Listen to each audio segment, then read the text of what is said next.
Howdy, howdy. How's it going? This insight check, I have Riley with me, and we are mostly going to be kind of targeting him and talking about his really cool character. Trying to figure out where I lie and what plans I have for the world.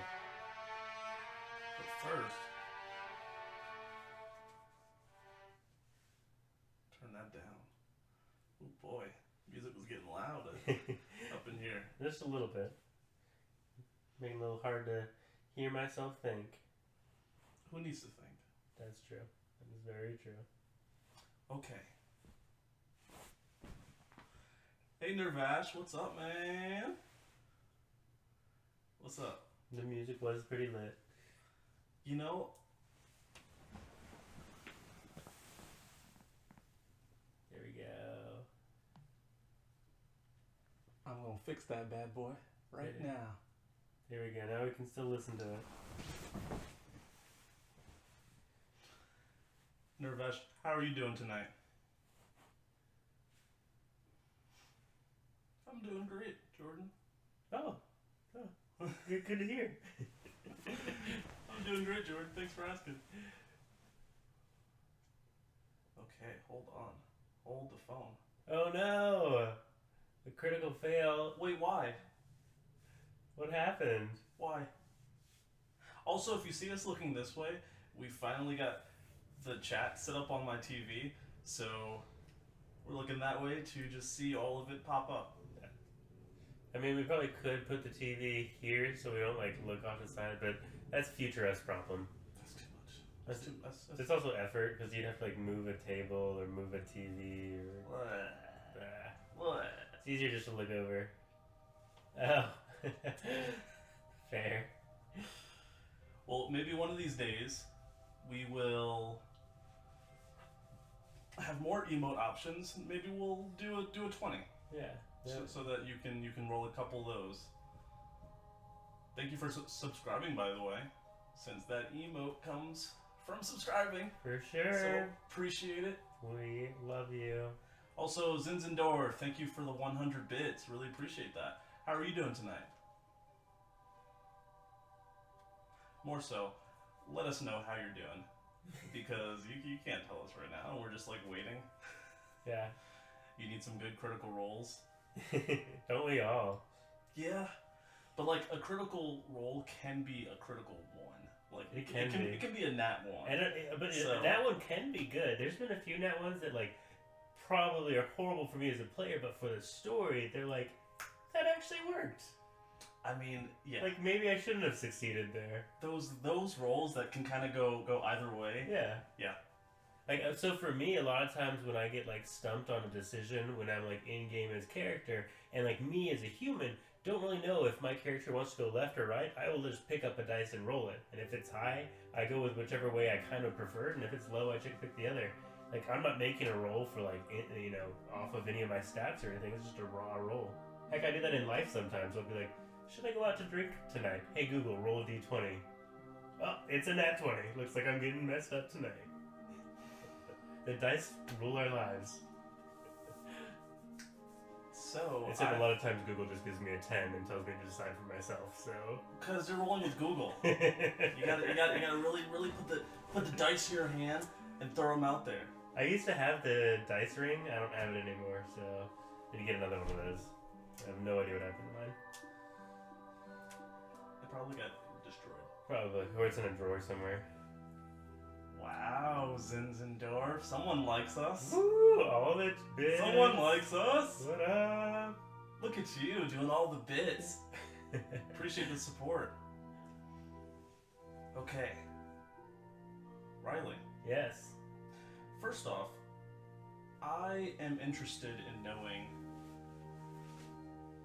like, what the idea was behind this character that you made. So it started off like I wasn't sure what I wanted to do. I know like it started off as me making up a backup character because just we were in a hard spot in our campaign and kind of wanted to figure out where to go from there. So what I was looking at is I was looking at all the classes, all the different abilities, and I've been told multiple times in life that I am just a real life bard. And I was like, well, I guess if I do it in real life, I can probably play it decently well. Mainly because I can BS my way through almost any situation. I sing random songs that aren't actually real songs. I can vouch for that, guys.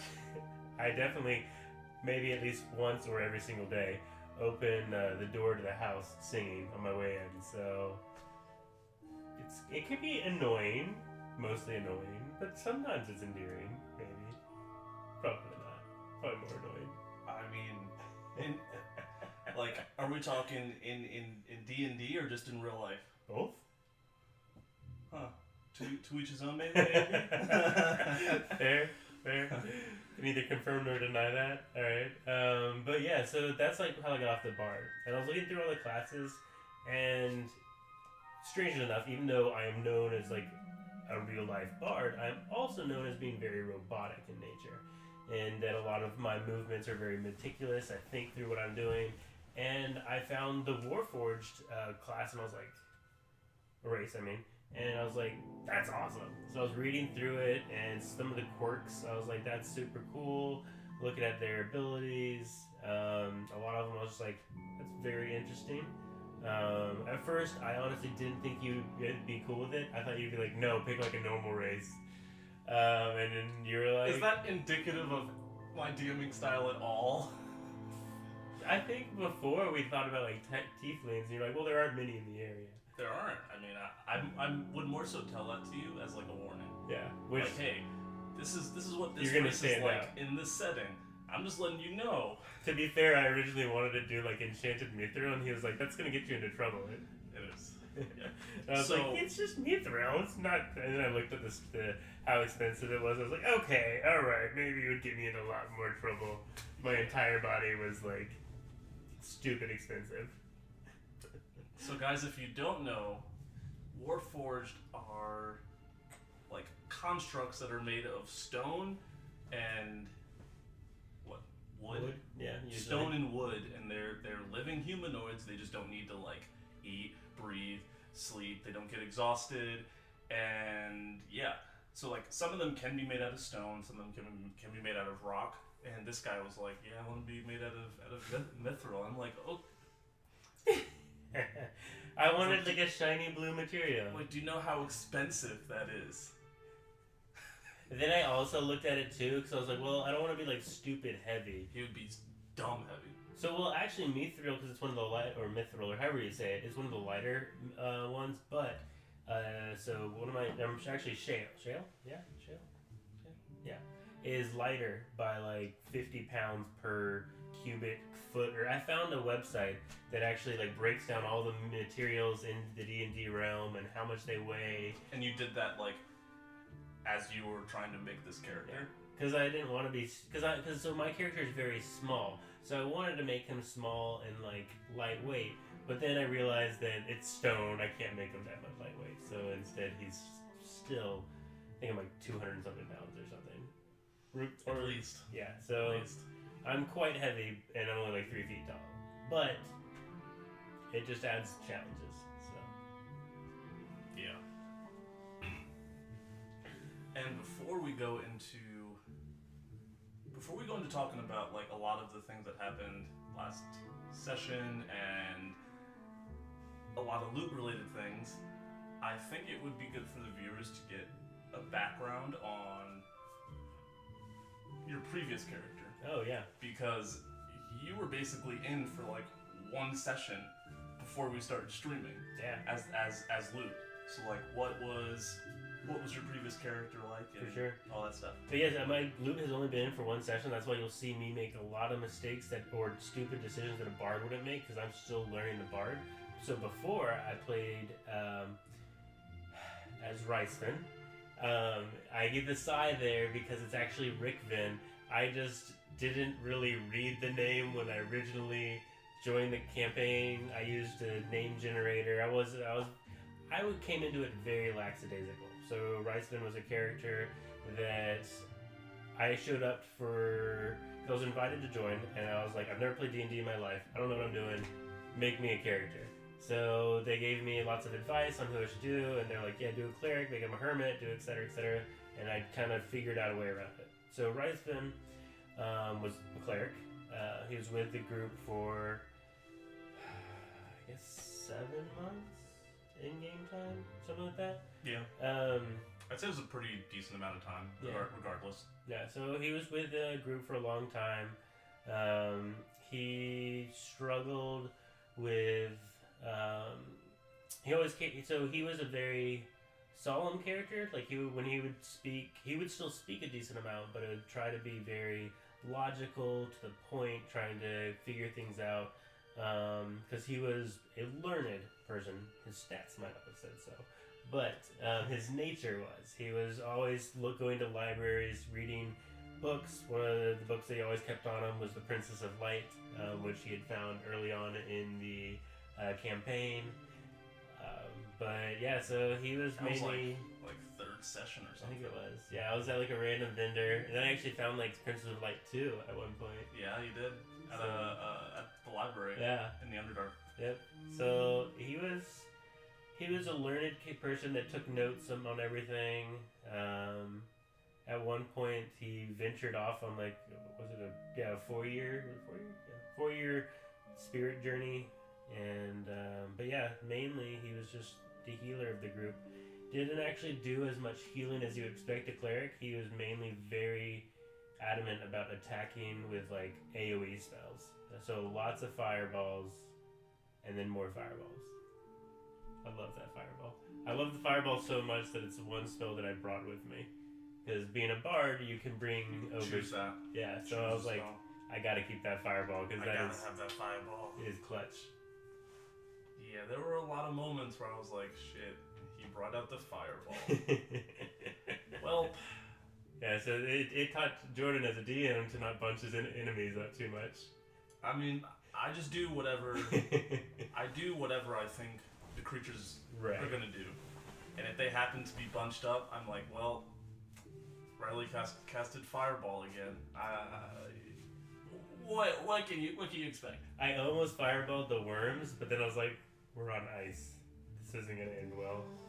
There's gonna be a big hole in the ice. We're gonna it's gonna crack. It's not gonna happen. Oh, the big centipede. Centipede things. Yeah. Got it.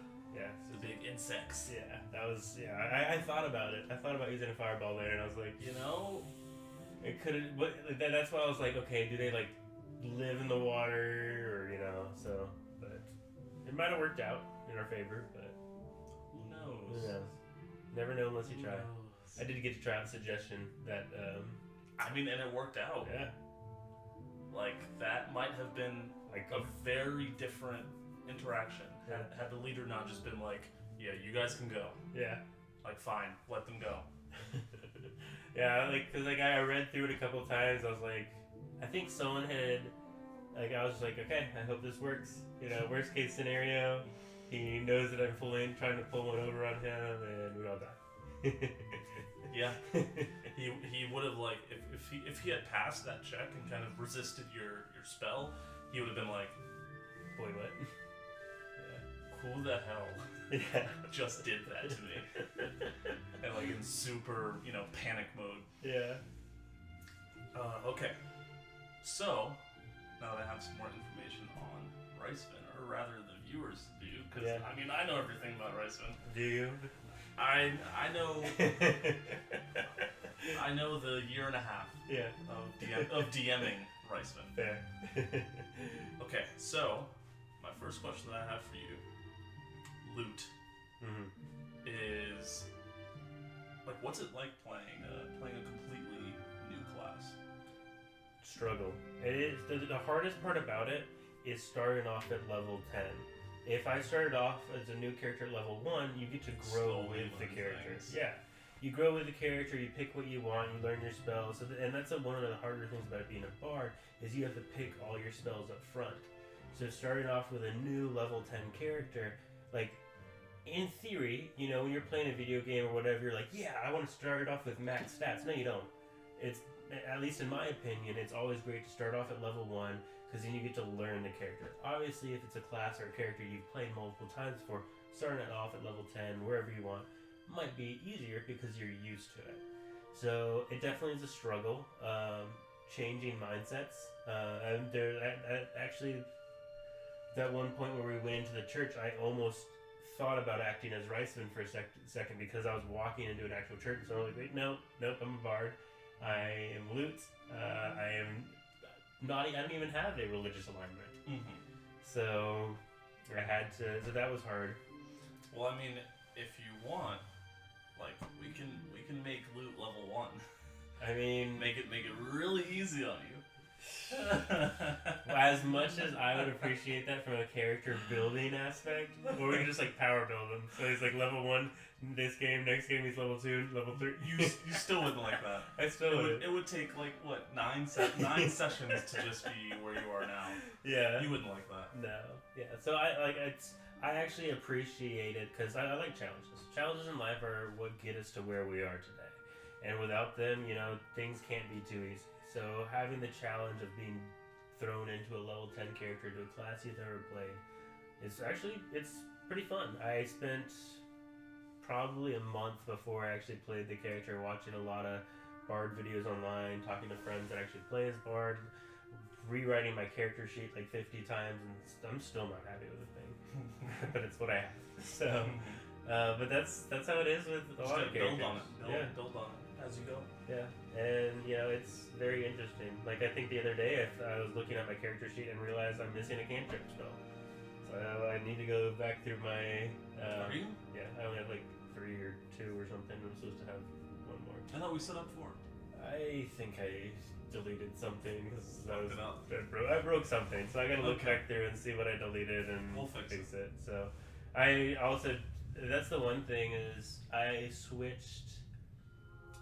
I used to use a different program, so now I use D&D Beyond, which is a pretty awesome app if you guys are looking for something to get into D&D. D&D Beyond, sponsor us. That would be awesome. So with D&D Beyond, it's actually super great. It keeps all your character sheet, all that stuff up to date, all your spells, all that. You can plug in custom information. But before that, I was using Hero Lab, which is pretty cool program that basically does the exact same thing, but it looks like a Windows 95 program, which is cool, I guess. But it has a lot of customizations that D&D Beyond doesn't have yet. So I never built loot in that, so it made it a little bit more challenging because I was learning how to use a tool and on your new character.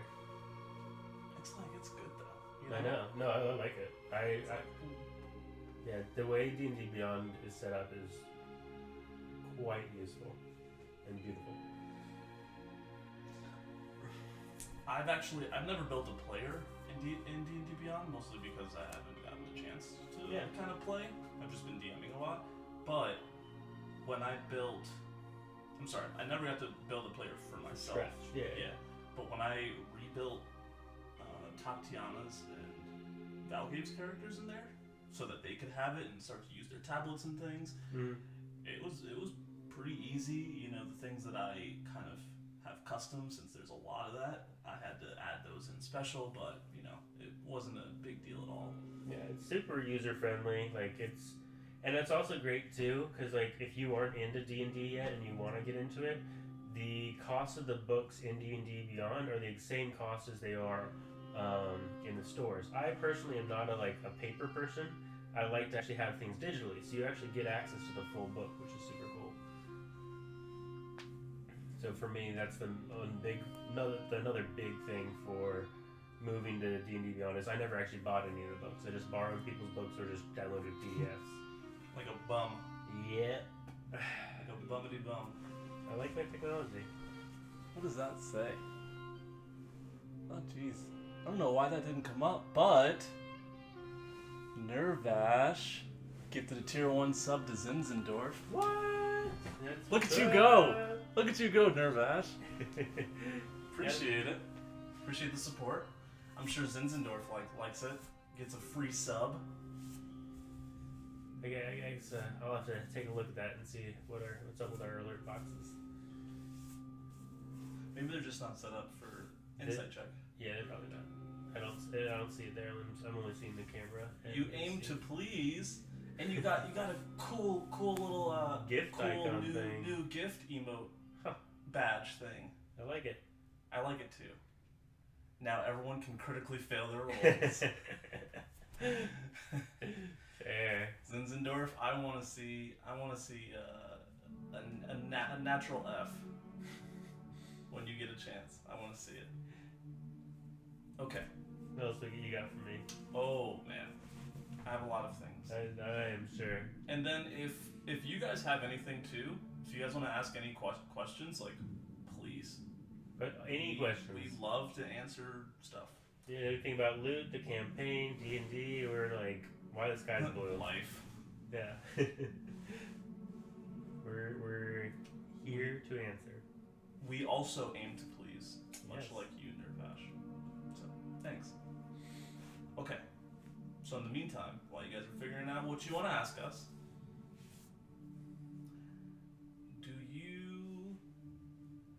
Riley, do you feel like you have the agency to make like meaningful choices and decisions? The agency? Yeah. Like, do you feel you have that ability to make a choice that might Meaningfully affect the campaign? Yeah. I definitely think so. Especially, like the way that we play is every character has their voice, every character has their moment, and so no matter even if you're a very outspoken character or you're a quiet character, I feel like no matter what you say can affect the entire campaign. Mainly because a lot of the times when we are in the right state of mind and we are actually thinking about it, we do listen to the group. And if someone super doesn't think we should do something, like you might have seen like if you watched the last episode, there were a few moments where we actually did vote on something, and which is rare for them. Very rare. A lot of times we'll just like head first in and figure it out. Like head first, or maybe someone who's kind of feeling it will just like go for it, or something will happen that will push someone to do something. But yeah, I think last session was good for that. Like, there's a lot of creative thinking last session, and that's where getting a hang of. So me specifically as a bard, I have access to a lot of extra role-playing spells and skills that I did not have before. So learning how to use those in a way that is not combat related, but instead is more along the lines of either avoiding combat or just adding to the story. It's very interesting. So and you guys actually avoided a number of different combat things. Yeah. Like I was actually surprised the way that we avoided it actually worked. So, yeah. But you know, and like I'm not gonna railroad you and say like, oh, I'm sorry.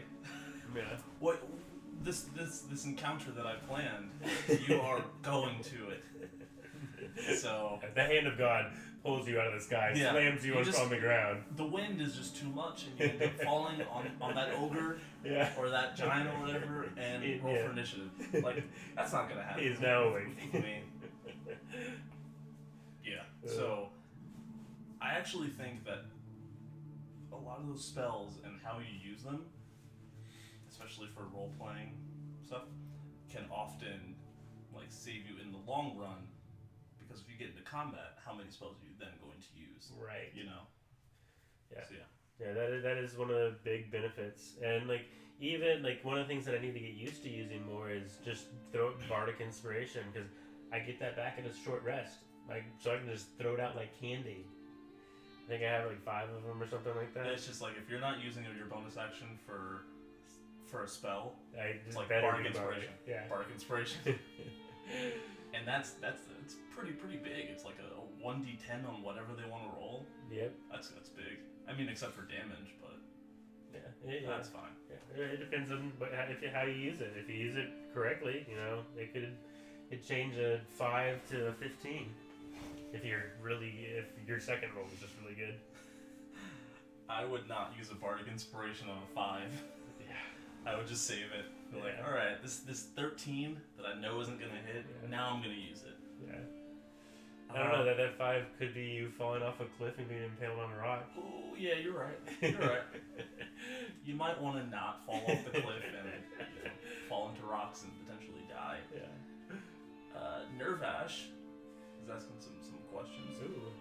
What about some tips on Grave Domain Clerics or Clerics in general? It's my first time playing something other than my longtime favorite monk class. Ooh, I wanted to play Grave Domain. That's the one that's like Necromancy, right?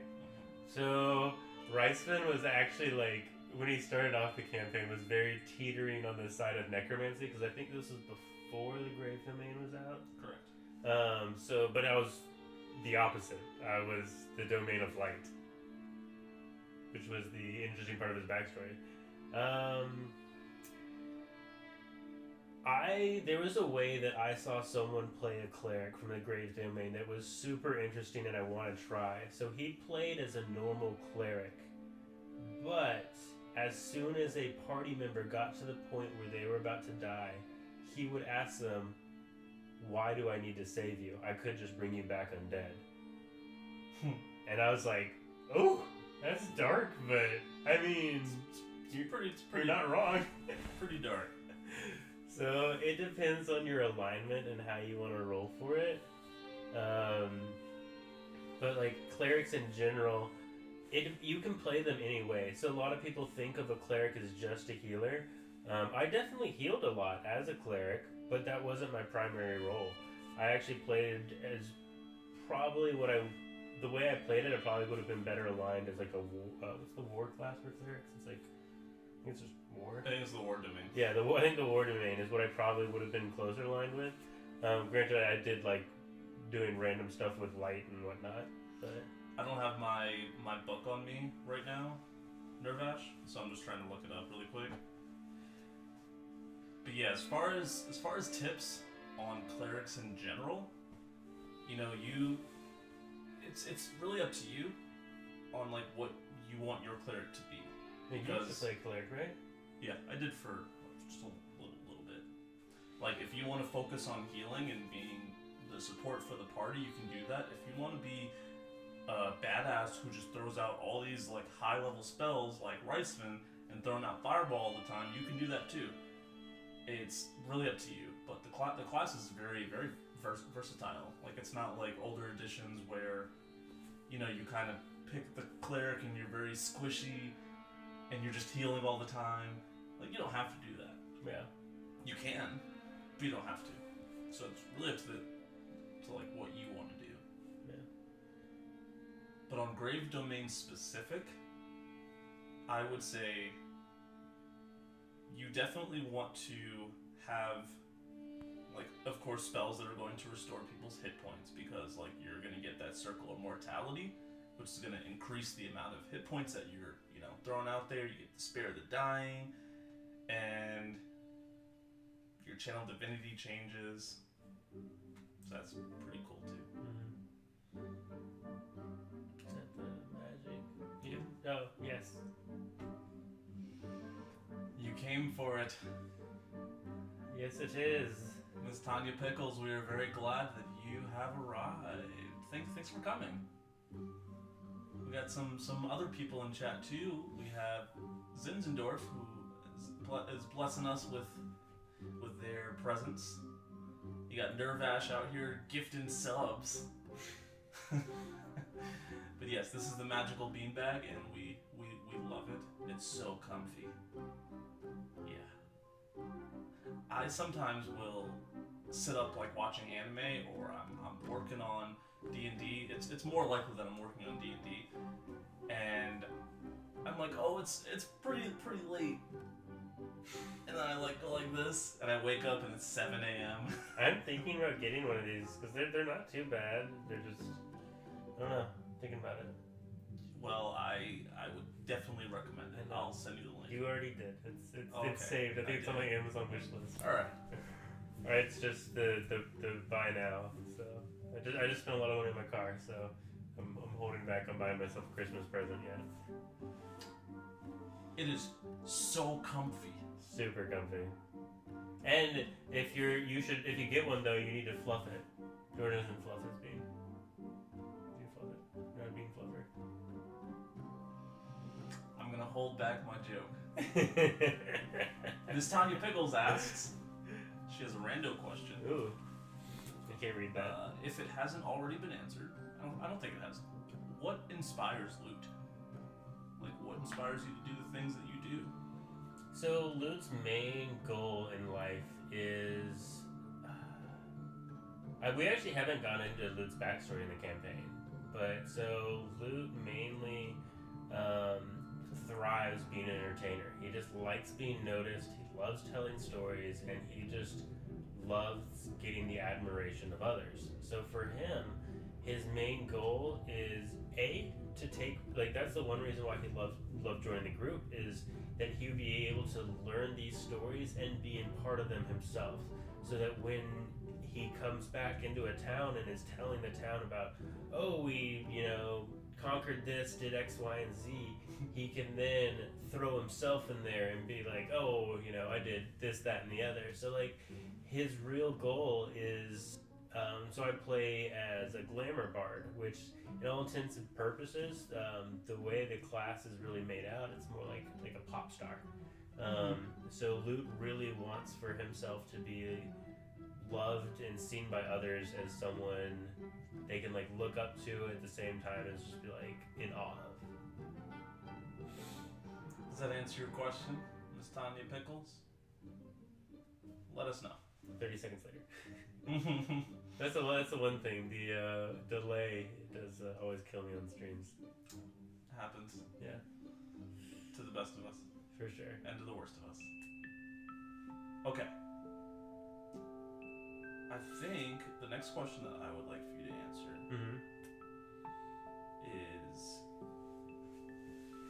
I'm going to actually piggyback on Miss Tanya Pickles' question. So, kind of understanding that you want to be, like, seen and, adored far and wide. How do you feel about this test that Tatiana is going through that you are, taking part in? So it's obviously dangerous. Yeah. How do you feel about the danger aspect of it? The danger is actually something that he looks forward to, because it seems like the more dangerous a quest, the more dangerous an adventure, the better the end the story will be in his mind. The way he sees it is, yeah, there's a lot of risk, but the payoff can be quite high. Because in his mind, a story is only as rich as the content. He can only embellish a story to certain extents. So, like, you can always say, and then we fought an X, Y, and Z. I almost actually said it, and then I realized how snap we actually are. But I don't want to give out too many spoilers. We're fighting a giant worm. Yeah, so, like, if I want to say, like, we're doing this, then the other people will be like, no, you're not. I know giant worms don't live there. It's like, well, actually, they might. But, so going to something so dangerous, yeah, he doesn't really understand why we're doing it in, like, all the nitty details. He doesn't understand, like, how important it is to her. But, one, he's been looking to join this group for a while and has always, like, heard their stories and been like, I want to be part of those stories. So, and, like, in his mind, until last episode, in comparison to, like, a lot of the other stories he had heard, it wasn't so bad. Until, like, actually no, not last episode, the episode before. This whole, like, storyline that we're on right now, things are pretty dangerous in comparison to the past stories. So, like, it started off, like, fine, and then it got really dangerous, and then it calmed down, and it got, like, fine, and then last episode it got pretty dangerous. So I wonder if Lou kind of heard all of those stories and didn't realize the level of danger that might have been associated with each of them. Yeah, like, man, they freed 300 something slaves from an Underdark jail. Yeah, like, but the fact that they had to like fight all of this and go into the stay sewers there for like 3 months and stay there for months, like, yeah. Yes, and that's a big thing he didn't really understand, is because because as a storyteller himself, he would over embellish. So he's like, probably wasn't that bad. It wasn't that bad. It was probably only like 20. It was probably like only 20 slaves. Whatever. It's fine. Yeah, I agree with that though. Like, depending on the content that you have to start with, then you can embellish that. So if that content is already huge, then when you embellish it, it's all right. Thank you for answering that. Is there anything that you would do different with your character, Luke? That's a good question. So I spent so much time on like designing my character. There's like little things I might have changed, but like off the top of my head, I can't really think of anything major I would have changed. Or like I definitely could have spent another 3 months playing my character, but at some point you just gotta pull the plug and just power through.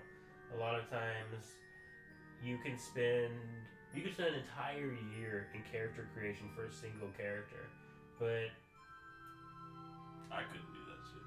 I don't know. Yeah. Well, like, I mean, I didn't dedicate like every day to working on it. I probably spent like 4 to 5 hours a week for a month and a half planning out loot, and I probably could have done it. I could have done 10 to 3 times as much time, but So no, yes. I can't think of anything off the top of my head I would want to change. Okay. And I also think that like you're still fresh and new in playing loot, so more of those things might, make themselves present later. Like, oh shit, I really wish I had that spell. Yeah, or like I might like end up playing loot and I'm like, dang it, I wish I wasn't Glamour. I wish I was a Bard of Whispers or Bard of Swords or Valor. Yeah, it's fun. Yeah, or I could have. Who knows? I might regret some of my decisions and what I chose, but that's life in general. So you make decisions, and just like in D&D, you make decisions. You just you move with them. That's why I paint myself, but I do abstract art. And for me, I never make mistakes. Because every stroke, even if I technically made a mistake, it's something you can work with. So speaking of that, this is actually a pretty funny story. I made this painting when I was like 12, right? Alright. And they're like, okay, so you just have to draw something and it has to represent like how you feel about yourself. And it can be any kind of style. And I was like, okay. I start drawing and stuff, and then my teacher comes over and she's like, man, this is just so good. How did you like come up with the design for this? And I was like, yeah, it's abstract art. And it's just I couldn't draw. It's just I was really bad at drawing. So I just started to do things, and yeah. My parents still keep it in their house. As like a look at what my son did. And I'm like, this was an accident. I just called it abstract because it was bad. Well, like a lot of my art, like I just don't like. This is gonna sound like stupid and artsy, but like I just don't like being restricted to having to do a certain like frame. Like if that's what it looks like in real life, cool. I don't really care. So like I usually paint my emotions. Society is just holding me down. Yeah. I actually recently was working on a painting, and I usually have an image or a feeling in my mind, and like it's not an image of like an actual image. It's like of a person or a place or something like that, and I don't paint what it looks like. I paint how it makes me feel. I used to do a lot of larger scale paintings. I'm trying to get back into it because it's very therapeutic, I guess. But yeah, I get that. But when I work on D&D stuff, it's like therapeutic. Yeah. So it's like creating, kind of making new stories and throwing them together and being like, oh, this might be cool. Maybe the players would like this. And then we hate it. And then they just like skip past it.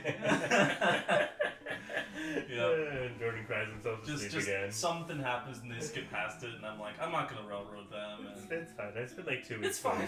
It's whatever. It was important to my heart, but it's fine. It's fine. It's fine, guys. Okay. You just didn't notice the shiny thing in the corner that I kept saying. It's always the shiny thing. Yeah. Nervash, question for your boy. Okay, for me, what's my favorite thing to watch my players do together, role playing wise? Ooh.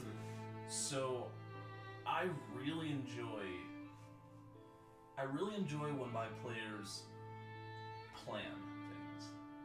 Like when they come together and they make a plan, and even if it's a really shitty plan, I just like to see that teamwork aspect, because like the cooperation and collaboration is like what D&D is about. Mm-hmm. So when I see that, and when they're working together and they're in character, like that is probably my favorite thing. Do together. Okay, so it's either that, or when all of my players are emotionally invested into a scene, and they're talking to each other and having moments, and I can just sit back as a DM and just watch. Like, I'm not sitting there bored. I'm sitting there having the time of my life, just like watching. I'm watching like this performance that my players are putting on. If that makes sense. It should make sense. Yeah. Next question from Zinzendorf. Another question for me. I'm popular. Whoa. Get them. How do I get my players to become characters instead of being tabletop versions of themselves? That's actually a really good question. I would say that it's super important when someone is making their character, that you're working with your players to, give them those portions of their backstory and maybe flaws and things and ideals that their real self might not have. And then I'm gonna challenge them in a lot of different ways inside the game. Like, I might present a moral quandary that, I want to see how the players handle it. I want to see how you step into that character. And I think it helps that once you get to the table, I don't address people as with their names. I'm just like, loot. You become loot at the table, and trying to keep all of that immersion. And pretty much besides that, yeah. I don't know if that answers your question. I think the biggest piece of advice, I think you gave it to me or someone did when I was... This was probably me. I'm pretty smart. Probably. Speaking of being smart, though, this is exactly what this piece of advice went into. It was teaching the characters to play their stats. So a lot of times you roll your stats, and you're like, cool, that makes me like super great at this, that, and the other. But you don't really understand what those stats mean. So understanding what what a high charisma or what a 10 intelligence or what those would actually equal in like real life terms was very beneficial to me to learning how to play. Back when I started playing Ricefin, is like, because that's why I say I mentioned that he played as a scholar, but stats wise wasn't.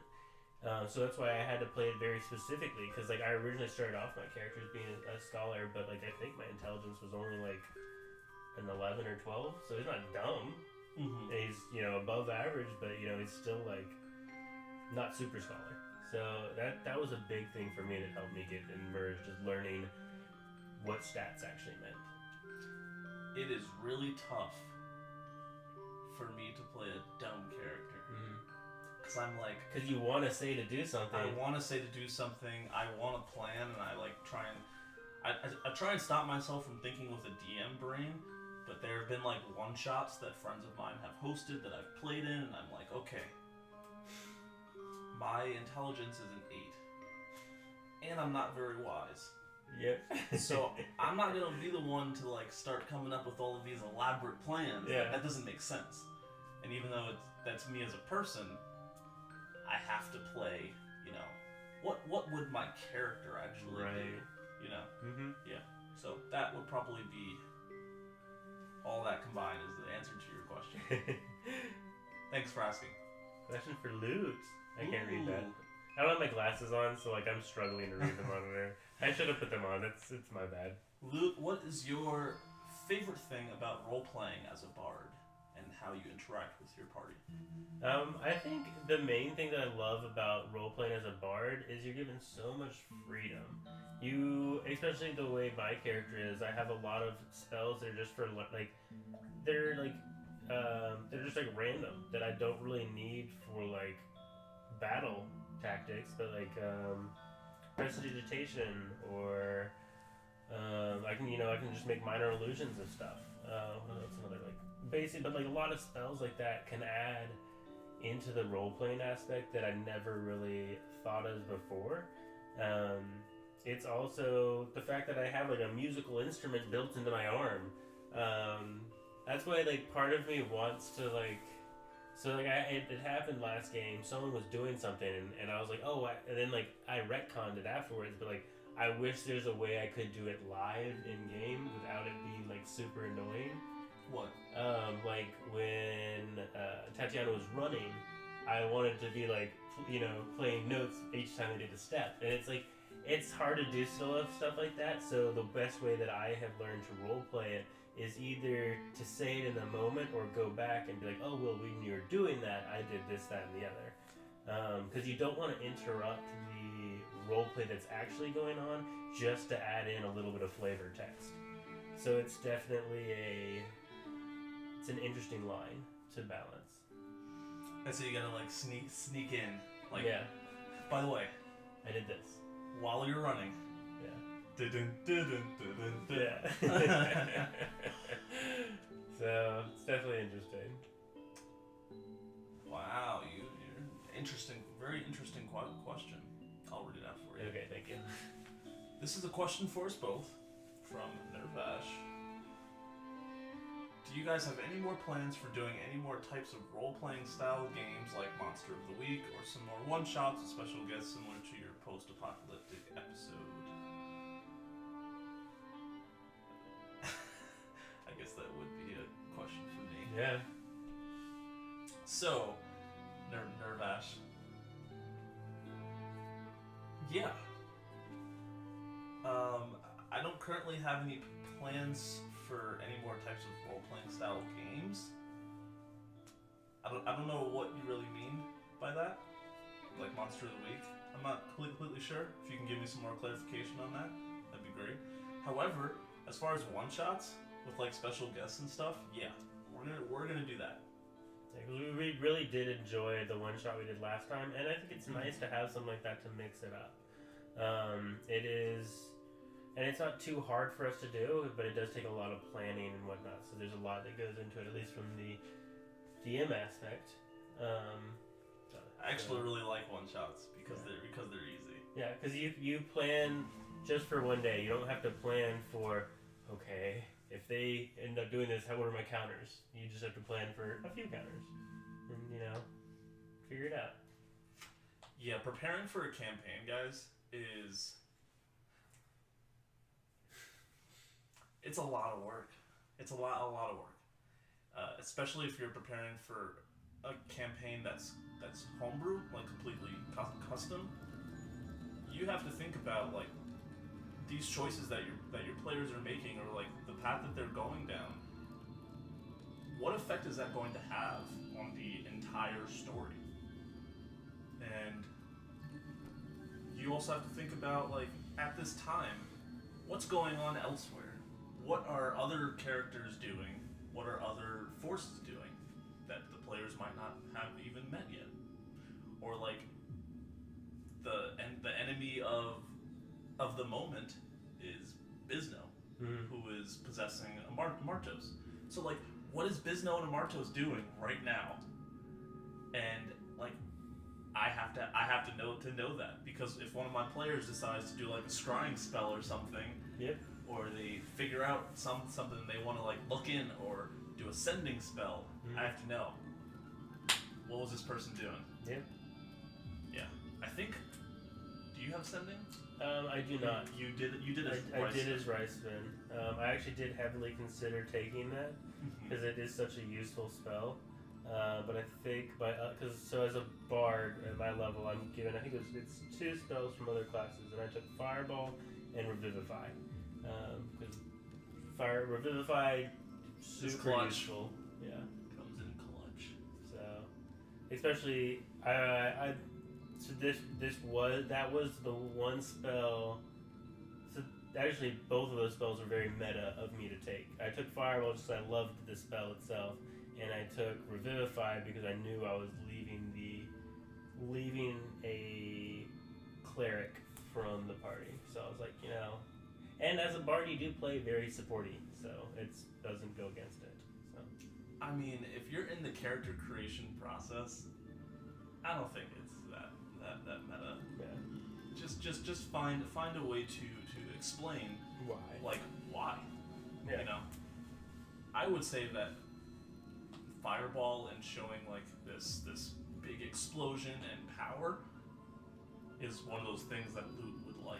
Oh yeah, because Luke it's would use that as watch. I'm sure he has used it as an entertainer to be like fireworks and blast a fireball off in the sky above him. Or revivify. What better way to get someone to adore you than to revive them from the dead? Yeah.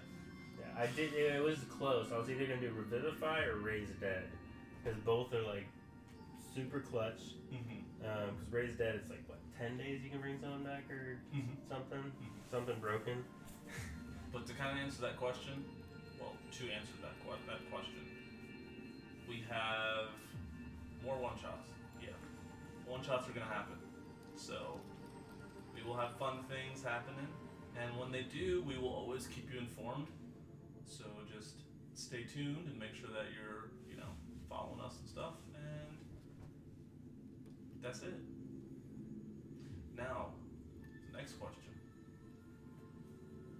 Oh, rather, he was clarifying. Monster of the Week is like an exposition-heavy role-playing story where a party spends a lot of time researching locale with NPCs and such, trying to find out info on a big bad beast that the party ends up fighting at the end. It seems like something you guys might like. So you're a detective the whole time, and then that would be kind of cool. Is that a different role-playing style game altogether? Because I've never heard of it, but that's interesting. Honestly, I mean, I could see us playing board games and things, and doing other stuff, but our main focus, always going to be D&D. So I think a more likely situation, at least for the foreseeable future, is things like one-shots. That it's easy, and it's the ability for our players to maybe be different classes, or to be in completely different situations, or to be different altogether. Maybe I can be a player. That'd be fun. How long has it been since you've been a player? Over a year now? At least. Yeah. I don't have a lot of. Was our campaign your first campaign? A lot of no. Well, it was your first 5e campaign. Yes. This campaign is my first 5e campaign, but you did Pathfinder before, right? I did Pathfinder, which is very complex to start. As a starting DM, that's complex. I'd much prefer 5e. I think I could definitely DM Pathfinder now that I understand a lot more, as far as helping me get into the game and explain things a lot better, and things just made sense. 5e. Yeah, it was interesting when we first started playing. Every now and then you would have us do Pathfinder rolls, not remembering what game we were in. What do we got? He said it is indeed a different role-playing game. It seems pretty kind of popular as of late for shorter campaigns. Oh, okay. And he's also happy because he loves one-shots. Because it gives everyone a chance to play something new and have new people join in on the fun while we have a larger campaign ongoing. I agree. I know that there are a lot of people that are interested in doing one-shots with us. So I want to allow... I want to play with new players. Like a one-shot, you get to play with some new people. Cool. That's an interesting experience. And then I can always come back to, my campaign, because because that ongoing thing is always there. Okay, Miss Tiny Pickles. If I were to play, what character would I be, and would I ever want to be a player? For the right DM, I would be a player, because I think that there's a lot that goes into DMing, and it's a balancing act, you know. And if you do any one particular thing like wrong, there's a high chance that some of your players might not have fun. So I think it would be difficult for me to just play with any old DM. I think they'd have to be pretty good. Would I ever want to be a player though? Maybe. I know I don't have the time for it right now because all of it is going into Chaos Conductors. So I can't really do that. I think I want to be a player in like one-shots because those are less, you know, committee. And if I were to play, what character would I be?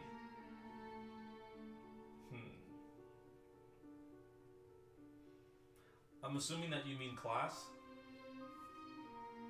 So if I were to play, I would probably do something that is on the support end. I like to have options and kind of, you know, flex in whatever direction that I need to. So I might be a sorcerer, might be a warlock, might be a cleric. You know, kind of whatever the team needs me to be also is where I make those decisions and stuff too. Because I like to be helpful to the overall, you know, synergy of the group. Yeah.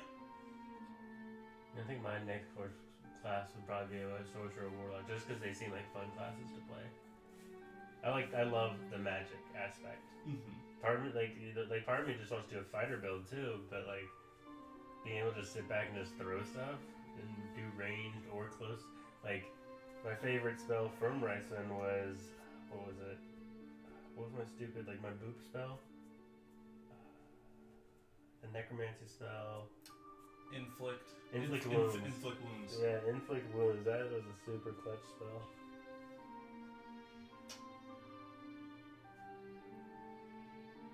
I will say though, on the topic of character, I kind of like to play characters that are unlike myself.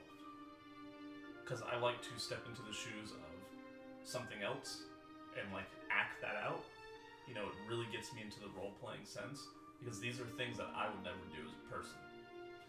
And I know that a lot of like first-time players, they kind of end up gravitating towards a character type that is pretty much them in role-playing form.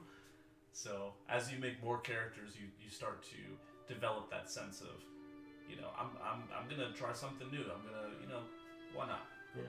That's how I've always been though. I've always been the opposite side. So whenever I play video games or whenever I play like any role-playing game online, I've always built my character to look as much like me, and I try to play them as much as I would in that character's role. Mm-hmm. Like, it doesn't matter like what the character's role is. Like, I used to play a lot of Freelancer back in the game. It was a game you played online, like ships and whatnot, and it was super heavy. I played on a very role-playing server, but I still played as like a naval rear admiral, and I played as how I would in that role. So I never.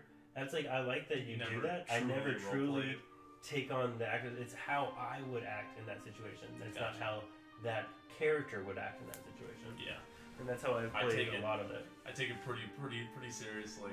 Like, how would this person act? I have to do that. And I think that being a DM has like forced me to build that skill. Because like day in and day out, I'm playing NPCs that are nothing like me. Oh, for sure. You know, like I have to play someone that's, you know, maybe super sheepish and cowardly.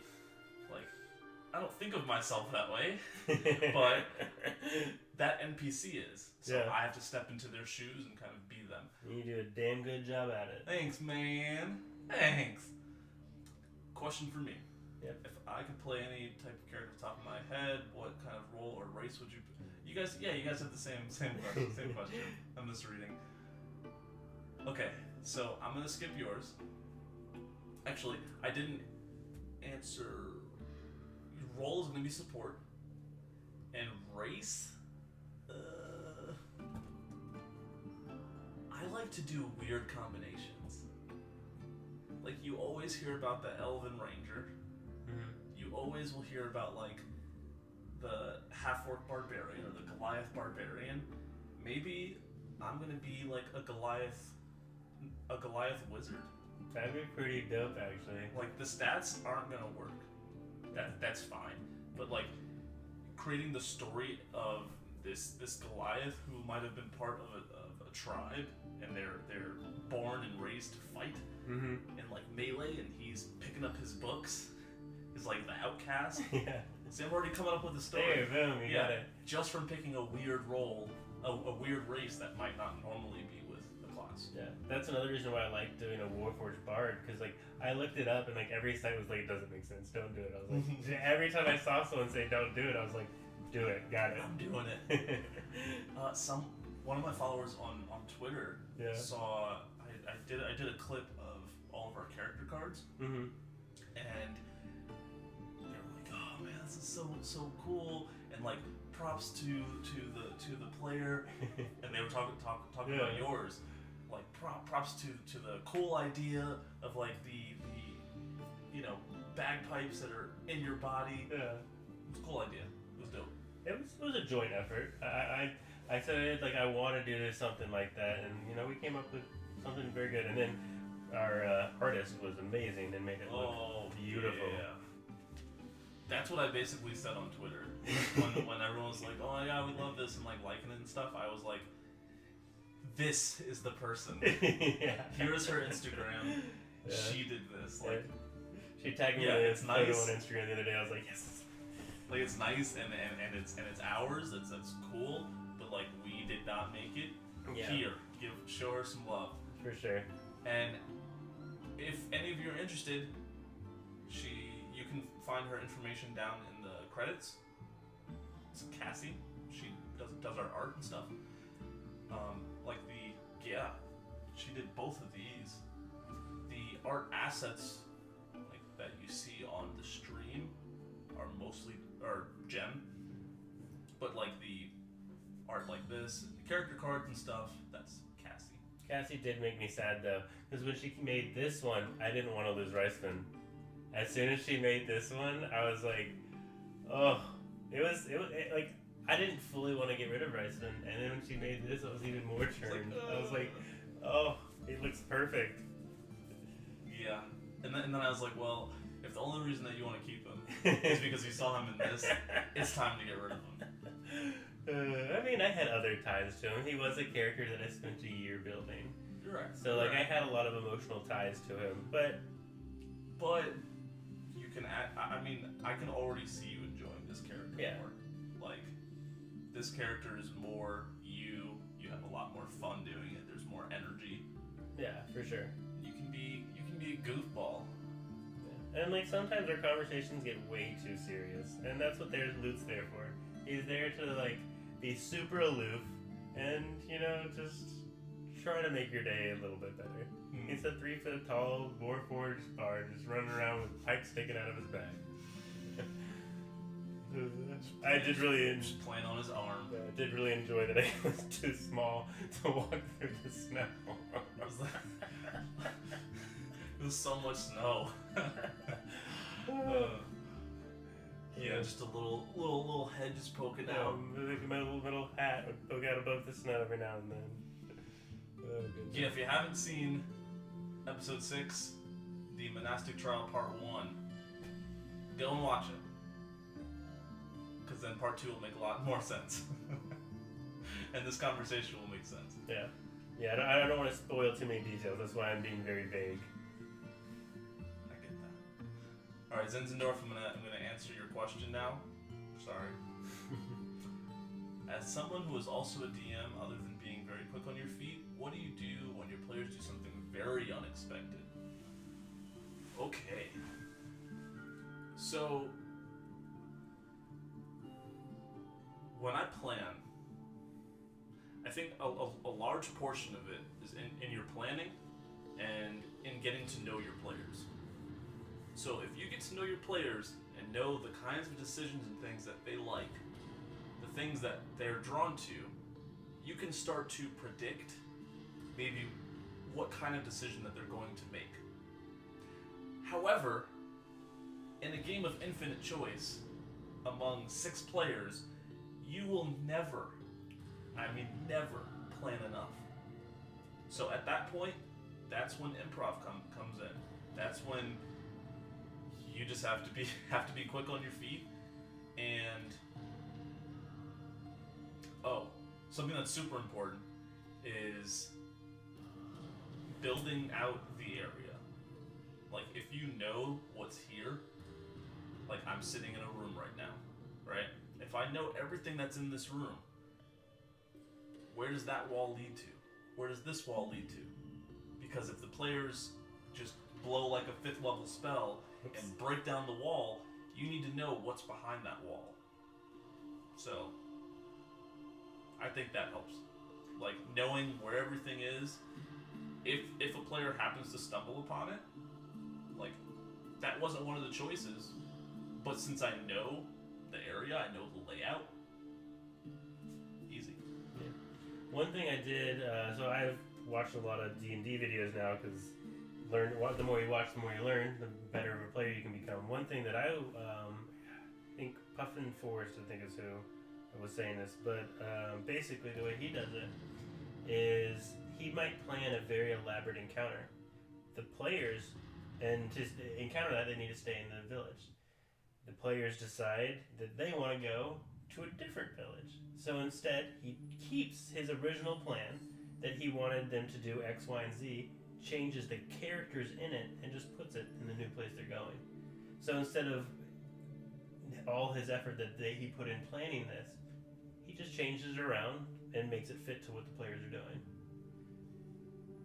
So I guess the best way for you is just being able to think on your feet and being able to be very flexible. Like I said in previous sessions, if you ever are, have the ability to take an improv class, please take it, because improv is super important for being a DM. Yeah. I've never done an improv class. Yeah, it's super helpful. I'm just a decent bullshitter. Yeah, I mean, there is part of it that's like just being good at bullshit, but then also if you take the class, it's like, okay, that definitely helps. That's cool. Yeah. I'll have to look up one of those. While I agree with that tip and think that it's good for some DMs to use, It's not the style you do. it's not my style, and that's fine. To each his own. Yeah. But for me, I think that makes a super interesting story later. So because then you can say this happened. This encounter, whether you are there or not, still happens. it still happens. Okay, I like that too. Yeah. So do you remember pre-stream, right? Mm-hmm. When you guys were chasing Tradoka, which was the kind of the first big bad that you guys fought, and you stumbled upon that wood elven village that was burned to the ground, and there was like one wood elf that was. Oh yeah. That was This is when we had what's his face with us, right? Lorenzo. Yeah. Yeah. So there was actually a point where you guys chose to go somewhere else first. And due to that choice, you either could have come upon them as it was happening, like as this attack, this zombie invasion was happening, and maybe stopped them, or at least helped more of the people survive. But because you made this one choice to go and do this thing instead, time is passing. It's still happening. Oh yeah, I'm waiting to see if we ever find out what happened to that underwater city that we never saved. Nargary. Poor Nargary. I tried. Nargary. But Nargary was a... What race was he? I'd just say he's a merman. Merman, basically. Merman, basically. And we found him, and we talked to him, and we were like, and he was like, "You guys aren't strong enough. Come back in like a week or two." And we were good. We planned on it. And they never came We back. never came back. Like to the point where I think, what was it? Because like time goes. That's the one thing is the way we play. Like I've only played three other campaigns, and this campaign the time goes by the slowest because we spend a lot of time just either talking as characters or role playing or whatever. We spend a lot of time in game that takes away from us just power through into the next day, which I prefer and I dislike. It all depends on where I stand, but we spend so much time that in other games we actually have baked in a lot of downtime, and because of that your story develops differently. But because we don't do that, I think it had been like 3 months real world time by the time we were like, oh right, Nargary, and then we made a calendar, figured out how long it had been, and it had only been like 10 days, so we were still in the clear, and we still forgot. We still did something else. You done plucked up. Yeah, so that's definitely a very interesting thing, especially in larger campaigns, is keeping track of time, especially when you have so many different quests. So like my one tip, if I was to restart our campaign, would be for us to like not pick 50 quests at once. To just pick a couple, maybe one or two quests, maybe one main quest and a couple side quests, rather than so many. But like you can't really control that because just like in real life in D&D, you're gonna encounter things that you didn't expect. Like we didn't expect to encounter a dude in a cave with a lightning sword. And to be fair, we also could have ran away from him, and that quest never would have even like unlocked, but it still would have happened. But yeah.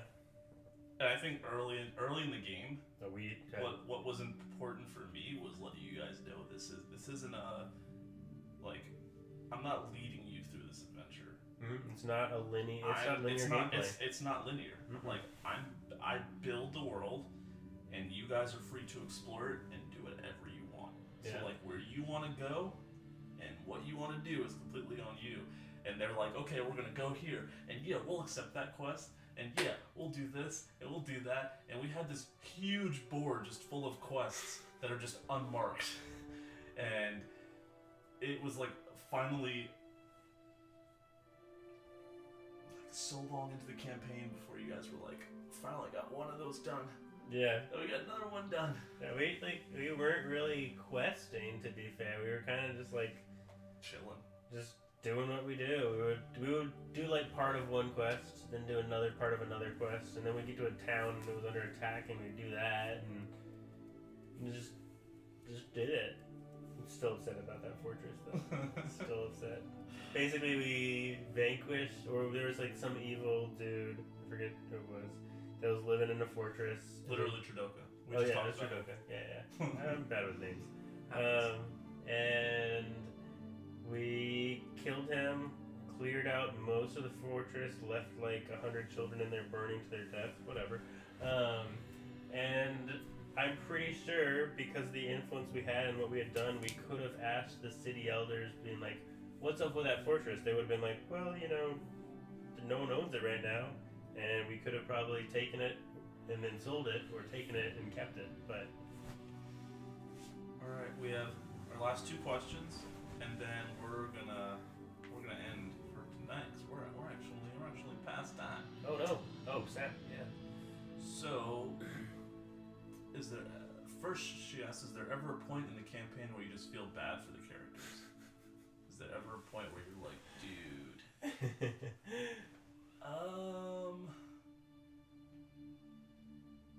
Yes and no. Like, there are reasons why these characters go out and do these things.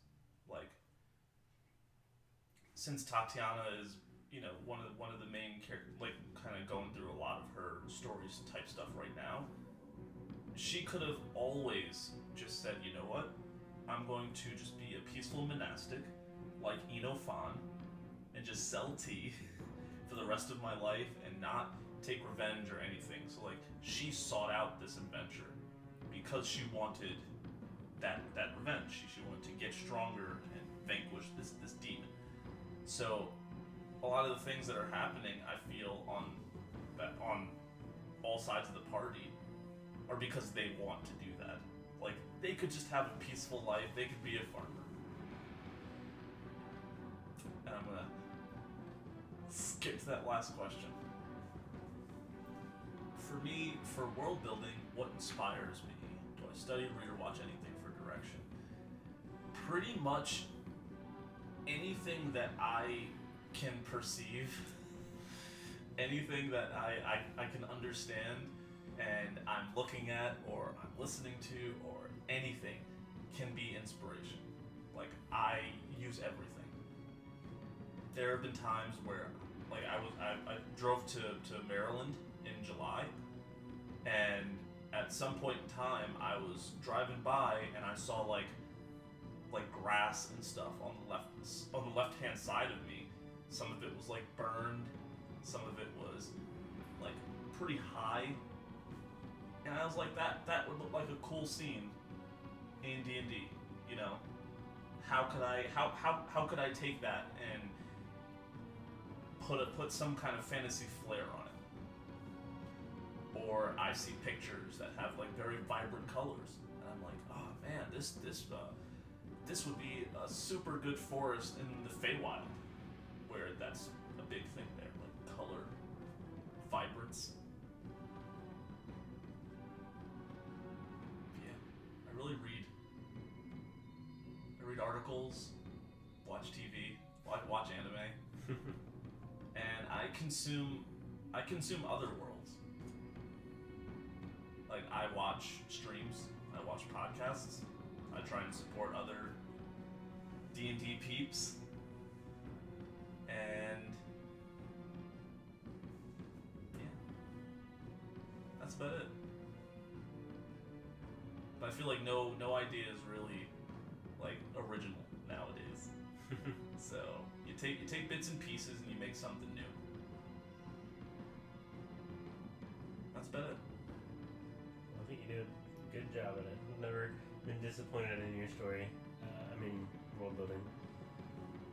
Well, it's our story. There? Bud. That's Slugger. true. Well, nope. Of course, Nervash. Thank you so much for coming. For sure. In fact, thank you all for joining us. And we wish you a very happy evening and happy holidays. I don't know what everyone celebrates, but happy holidays. May your dies hit 20. May the dice be ever in your favor.